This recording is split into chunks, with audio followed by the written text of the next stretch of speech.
Napanipis yung pabanda ng uno. He's gonna draw this one back. That's why there was a scratch element right there. Buti lang maganda yung patama niya. Sa side pocket ito, just bounces back naturally for the 4. He's in the clear. He who shall not mention that certain thing. He who shall not be named. Wala na. Binalik na po namin siya sa albularyo.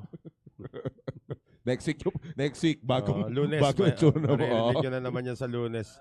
But Jericho Banyares, so far, parang hindi, or it looks like he has been playing the entire week. Oo.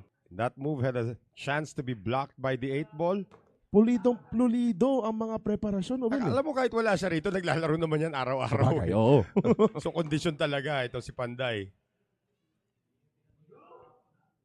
Sasabihin lang dito, it's just a matter of kung maiiwan ba o madadala ba ni Jericho yung laro niya dito galing doon sa isang bilyaran. Apparently, dalang-dala ni Jericho Banyares yung laro niya dito sa loob ng Sharks Arena.